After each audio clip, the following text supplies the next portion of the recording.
단언컨대 인류는 지구에서 가장 지적인 생명체입니다.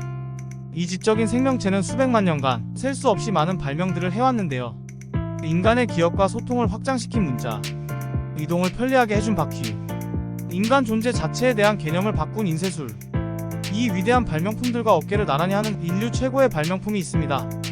바로 지도입니다. 지도의 왕, 지도 중의 지도라고 하면 단연 세계 지도가 아닐까 하는데요.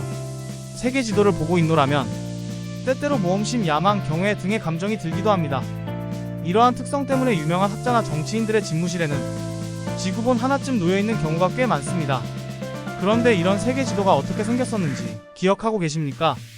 오늘은 세계 지도를 볼 때 알면 좋은 기본적인 내용, 이것만 알아도 10대, 20대는 친구한테 자랑할 수 있는, 30대 이상은 자녀에게 아는 척 할 수 있는 세계 지도 기본 상식입니다. 세계 지도를 펼쳐놓고 같이 보시면 더 좋습니다.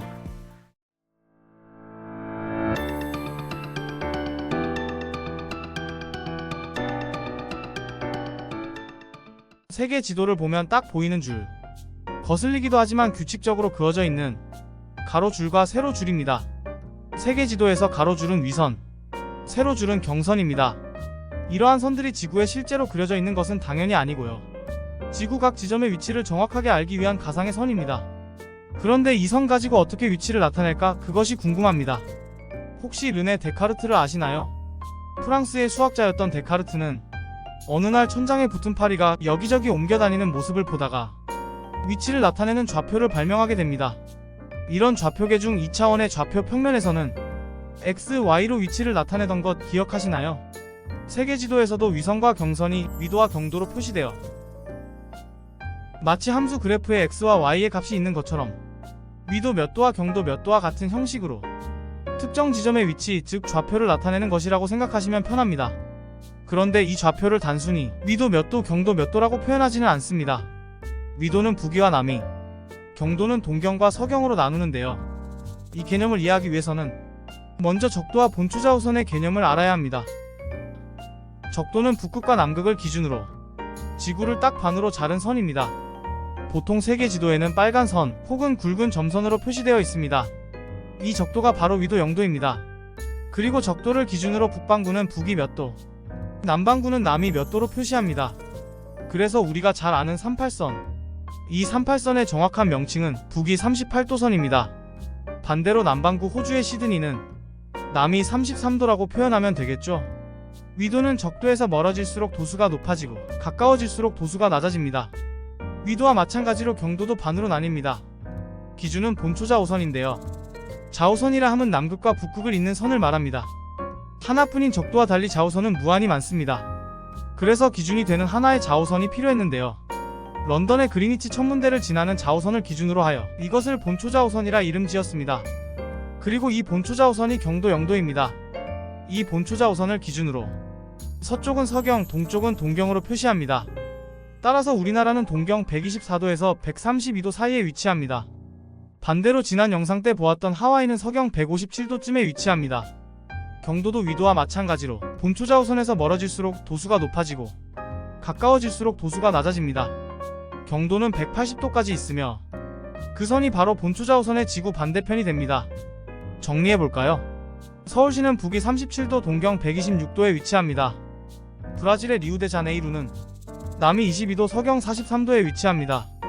자, 여기까지 오시느라 고생 많으셨습니다. 이제 좀 쉬운 얘기를 할게요. 혹시 이런 생각해보신 적 없나요? 지구는 둥그니까 자꾸 걸어나가면 된다는데 그럼 도대체 왜 나는 30일이고 LA에 사는 마이크는 29일이지? 도대체 그건 뭘 기준으로 나누는 거야? 아까 말씀드렸던 서경과 동경이 180도에서 만나는 경선, 즉 본초자우선의 반대에 있는 경선, 바로 날짜 변경선이 그 기준입니다. 그런데 왜 날짜 변경선이 들쭉날쭉할까요? 그 이유는 바로 해당 경선에 걸쳐있는 나라들 때문입니다. 생각해보면 러시아처럼 큰 나라도 아닌데 한 나라에서 날짜가 달라져 버리는 게 이상하긴 하죠. 실제로 선에 걸쳐있는 키리바시는 1994년까지 그런 일이 벌어졌다고 합니다. 그래서 어떤 섬은 주말이고 어떤 섬은 평일인 그런 대회 참사가 벌어졌고 공통으로 일처리를 할 수 있는 날이 일주일에 4일밖에 되지 않는 그런 황당한 일이 있었다고 하네요. 아무튼 이러한 나라들의 경우 각자의 유불리에 따라 한쪽 날짜를 선택하게 되었고 결국 날짜 변경선이 들쭉날쭉하게 되었습니다. 그리고 위와 같은 이유로 실제로 시간대는 경선과 정확하게 일치하지 않고 들쑥날쑥합니다. 참고로 키리바시는 그 이후 세계에서 가장 먼저 해가 뜨는 나라라는 타이틀을 달고 이를 명목으로 새해에는 많은 관광객을 유치하는 등 쏠쏠했다고 하네요. 1초라도 늦게 나이를 먹고 싶은데요 저는. 아무튼 이어서 갑니다. 사실 세계 지도에는 여러 종류가 있는 것 알고 계신가요? 그림 그리는 방법도 다양하듯이 지도를 그리는 방법도 다양한데요. 우리가 흔히 알고 있는 세계 지도는 그중 메르카토르 도법에 의해 그려진 지도입니다. 네덜란드의 지리학자 게라르두스 메르카토르가 개발한 메르카토르 도법은 위성과 경선이 직각을 이루도록 그린 지도입니다. 쉽게 말해 구, 즉 공 모양인 지구를 직사각형의 종이에 억지로 펼쳐놓았다고 생각하면 편합니다. 도착 지점까지의 각도를 정확하게 잴 수 있기 때문에 항해에 매우 적합한 지도입니다. 지금도 많이 쓰이고 있고요. 그런데 치명적인 단점이 있습니다. 바로 지도상의 면적이 실제와 다르게 왜곡되어 있다는 것인데요. 적도 부근은 실제 면적과 거의 같지만 극지방으로 갈수록 그 왜곡이 심해집니다. 예를 들어 러시아의 실제 면적을 아프리카와 비교해보면 이렇게 상당히 소박해집니다. 한반도를 유럽에 가져다 놓으면 생각보다 웅장하죠. 이렇게 보기에는 편하지만 실제와 다른 지도이기에 우리가 타는 비행기의 항로도 실은 이런 직선이 아니라 이렇다는 점도 신기한 사실이죠.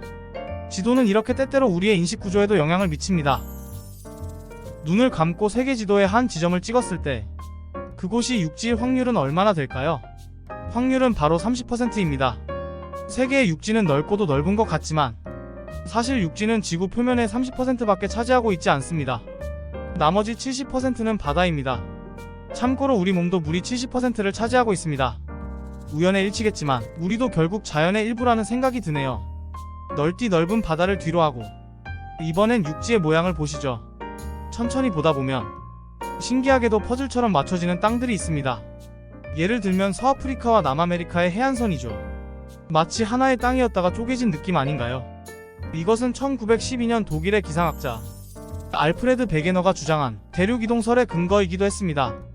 당시 베게너는 한때 모든 대륙이 한데에 몰려 있었다고 주장했고 그 거대한 대륙의 이름을 판게아라고 이름 지었습니다. 그리고 아주 긴 시간이 흐르며 대륙들이 찢어져 지금의 모습에 이르게 되었고 그 증거로서 세계 곳곳의 해안선이 퍼즐처럼 맞춰지는 것을 제시하기도 하였습니다. 베게너의 주장은 터무니없는 헛소리 마냥 취급받았지만 그 후 지질학의 발전에 힘입어 지금은 그의 이론이 바탕이 된 판 구조론이 당당하게 교과서에도 실린 주류 이론이 되었죠. 이렇게 재미있는 사실들이 숨겨져 있는 세계 지도는 사실 나라마다 모습이 다르기도 합니다. 도대체 또 무슨 말이냐고요? 자, 이건 우리나라에서 주로 보는 세계 지도입니다. 이건 유럽의 세계 지도입니다. 다른 게 느껴지시나요? 동아시아에서는 주로 동아시아를 가운데 두고 태평양을 중심으로 하는 세계 지도를 사용합니다. 반면에 서구권에서는 대서양 중심의 세계 지도를 사용하죠. 그래서 우리는 무의식 중에 한국이 지리적으로 세계의 중심에 있다고 생각하지만 유럽인들 입장에선 말 그대로 저기 멀리 동쪽 끝 말 그대로 극동에 있는 것이죠. 이러한 유럽인들의 시각을 바탕으로 중동이라는 말도 등장하게 되었습니다. 솔직히 더 떠들고 싶은데요. 여러분의 숙면을 위해 참겠습니다. 오늘은 이것만 알아도 세계지도 아는 척 할 수 있는 그런 정보들에 대해 알아보았습니다. 그럼 다음번에 더 재미있는 지식 이야기로 뵙겠습니다. 유익하셨다면 좋아요와 구독 부탁드립니다. 감사합니다.